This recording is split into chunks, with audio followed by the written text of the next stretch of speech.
Em todos os pleitos eleitorais, os remidos são questionados sobre a obrigatoriedade de sufragar em nomes vinculados a grupos evangélicos. Ou, em outras palavras, é-lhes dito que, sendo evangélicos, devem votar em candidatos evangélicos porque isso seria da vontade do Senhor. E, normalmente, os cabos eleitorais dessas figuras desfilam vários nomes do Velho Testamento que exerceram algum tipo de liderança. José do Egito é o campeão das citações, mas citam também Samuel, Daniel e outros homens de Deus que de fato figuraram como estadistas, como governadores, etc. Essa enrolação é feita porque as Sagradas Escrituras, dada a sua veracidade e seu peso, são sempre usadas quando alguém quer se dar bem em negócios dessa vida. Alguns desses tais candidatos e seus assessores tentam convencer os eleitores desfilando um rosário de argumentos dignos das histórias infantis. Locupletam-se de lideranças que exercem e coagem psicologicamente os liderados usando o nome do Senhor Jesus. José, quando governador do Egito, cumpria um propósito de Deus para a formação do povo de Israel e não precisou do voto de ninguém. Deus se valeu do Egito com sua organização e com sua cultura para solidificar o povo da promessa, que dali sairia já com alguma estrutura e com uma cultura própria, ainda que incipiente. Moisés, por exemplo, foi educado em toda a ciência egípcia, mas preferiu servir a Deus e não ocupar cargo político. Quando Jacó desceu ao Egito, ao encontro de seu filho José, sua descendência era de apenas 70 pessoas. Gênesis 46, 27. Ao saírem do Egito por mão de Moisés, os descendentes do patriarca somavam 603.550, e sem contar os que tinham até 20 anos. Êxodo 38, 26. E foi José quem deu início a tudo. Quando Daniel foi feito governador de toda a província da Babilônia pelo rei Nabucodonosor, foi para que o povo de Israel, desterrado, pudesse manter seus traços culturais e o vigor de seu culto. Essas figuras do povo hebreu não servem como padrão para qualquer tipo de cargo público ou político nos dias atuais. Por qual razão o Senhor Deus levantaria a essa altura homens que afirmam estarem a seu serviço para modificar ou para modificarem ou influenciarem as condições de vida de um país que está em um mundo posto no maligno? 1 de João 5,19. A essa altura, quando os fatos apontam para o cumprimento das profecias do fim, modificar o quê? Para quem? Não há o que modificar. A humanidade vive os tempos finais. A humanidade vive os dias que antecederão com certeza o arrebatamento dos remidos e a manifestação do anticristo, o Maitreya. Os anzóis que arrastarão Gog aos montes de Israel estão sendo fixados ou já foram fixados. Depois da invasão descrita nos capítulos 38 e 39 do profeta Ezequiel, acontecerá a construção do terceiro templo em Jerusalém, e então os remidos serão arrebatados, pois terá início a última semana profética de Daniel 9, 24 a 27. No momento exato em que o sacrifício contínuo for restabelecido, Israel não entendeu ter o sacrifício do Senhor Jesus posto termo ao sacrifício de animais e continuará sacrificando, só não o faz agora, porque o sacrifício só pode acontecer no altar, no templo, quando pôs o sacrifício contínuo, aquele que acontecia todo dia, às 9 da manhã, e às 3 da tarde, Êxodo 29, 39 e 42, e Números 28, 3 e 4, for restabelecido, os remidos serão arrebatados. Existe há muito tempo em Israel um movimento já com uma federação que reúne vários grupos para a construção do terceiro templo. Tudo o que será usado, desde pedras até os animais para os sacrifícios, passando pelos sacerdotes e mesmo os menores detalhes, tudo está pronto. A pedra fundamental, de forma simbólica, já foi estabelecida. De forma simbólica, uma vez que a esplanada das mesquitas, sob o domínio muçulmano, é guardada pelo exército de Israel, a fim de evitar derramamento de sangue. Enquanto Israel amargava seu exílio, iniciado em 26 de setembro do ano 70, com a destruição final do templo e de Jerusalém, pelos exércitos de Tito, general romano, povos se formaram em seu território, a exemplo dos palestinos, e o monte do templo foi ocupado pelas mesquitas Al-Aqsa e Omar do culto islâmico. Sendo que o templo não seria jamais construído em outro lugar qualquer do Estado judeu, mas exclusivamente no Monte Moriá, segundo o livro das Crônicas 3 e 1, onde estão as mesquitas, e sendo impossível pensar alguém em retirar ou destruir as mesquitas, intervirá o Senhor Deus com um terremoto nos dias da invasão de Gog.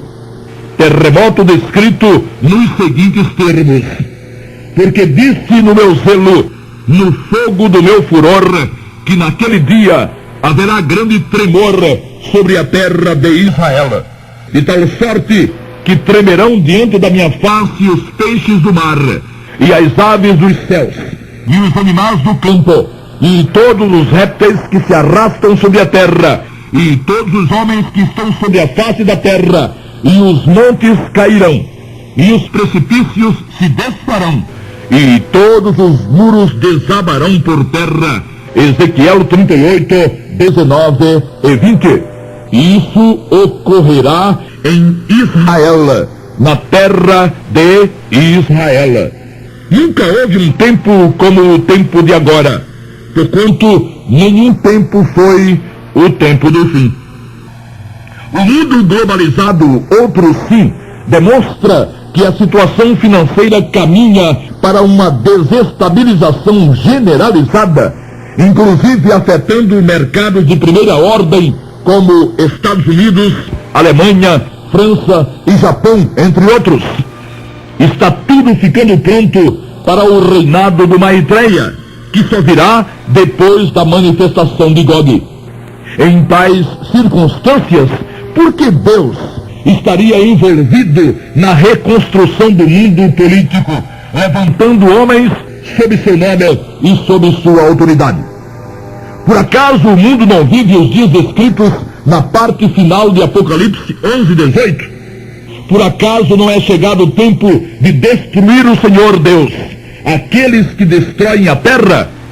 E como estaria ele, Deus, interessado em colocar remidos em posições de destaque no cenário político de qualquer nação, ou em apoiar candidatos?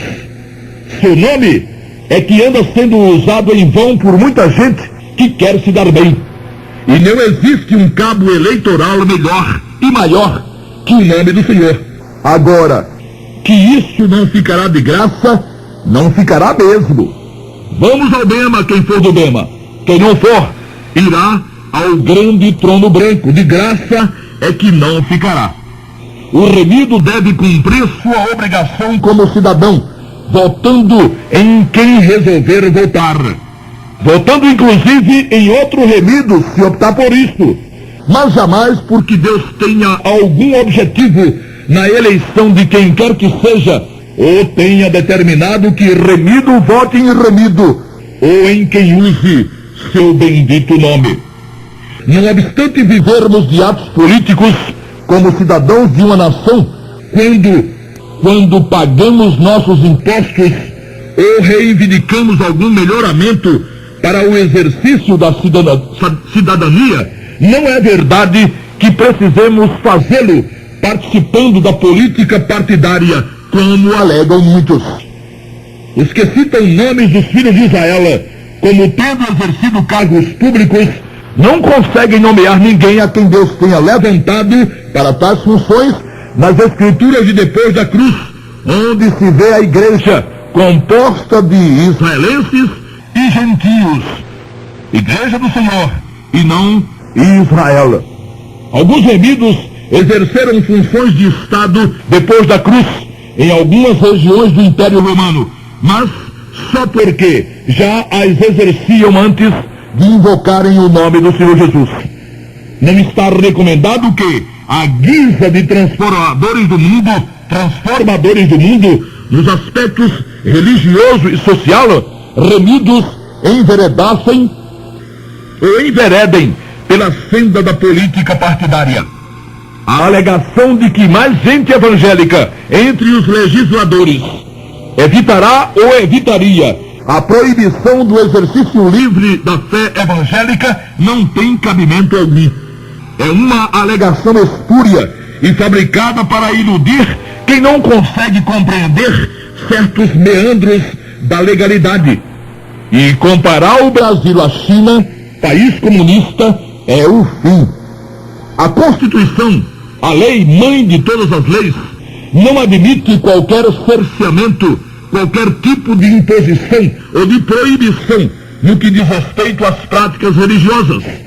Vivemos em um país livre, onde a liberdade religiosa é plena, aliás, estando inclusive as autoridades legalmente constituídas prontas para agirem em defesa da manifestação de fé e de culto, por mais extravagante que seja, desde que, é claro, não atente contra o direito dos demais cidadãos e nem contra a moral e os bons costumes.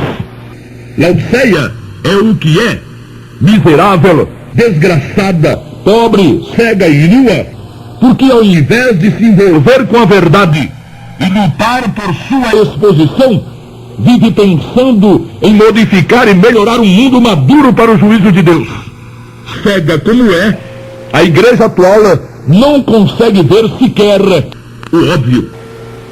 O tempo de locação da terra, 6.000 anos, está acabando. O Criador locou ou entregou a terra ao homem ao criá-lo, dizendo: frutificai e multiplicai-vos e enchei a terra e sujeitai-a. Gênesis 1:28.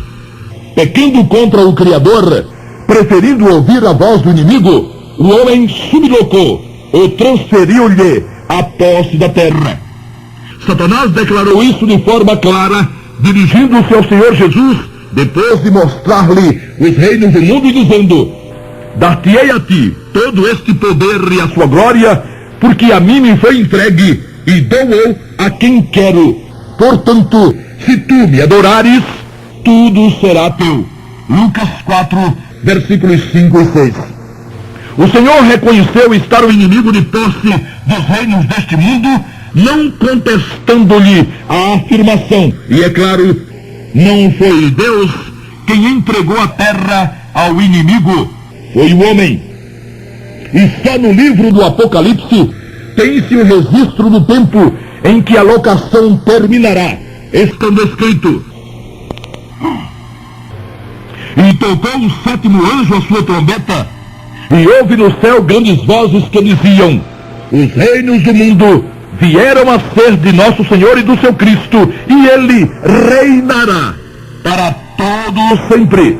Apocalipse 11:15, verbo no futuro. Como por enquanto não houve o toque sequer da primeira trombeta, resta ainda um tempo de locação, pouco tempo, de locação e de domínio por parte de Satanás. Domínio que culminará com a manifestação de seu filho, o anticristo, o Maitreya, desde o momento seguinte ao arrebatamento dos remidos até a batalha de Armagedon. O mundo, com os homens, sem levarem a sério a proposta de Deus, não terá jeito. O jeito será fazer o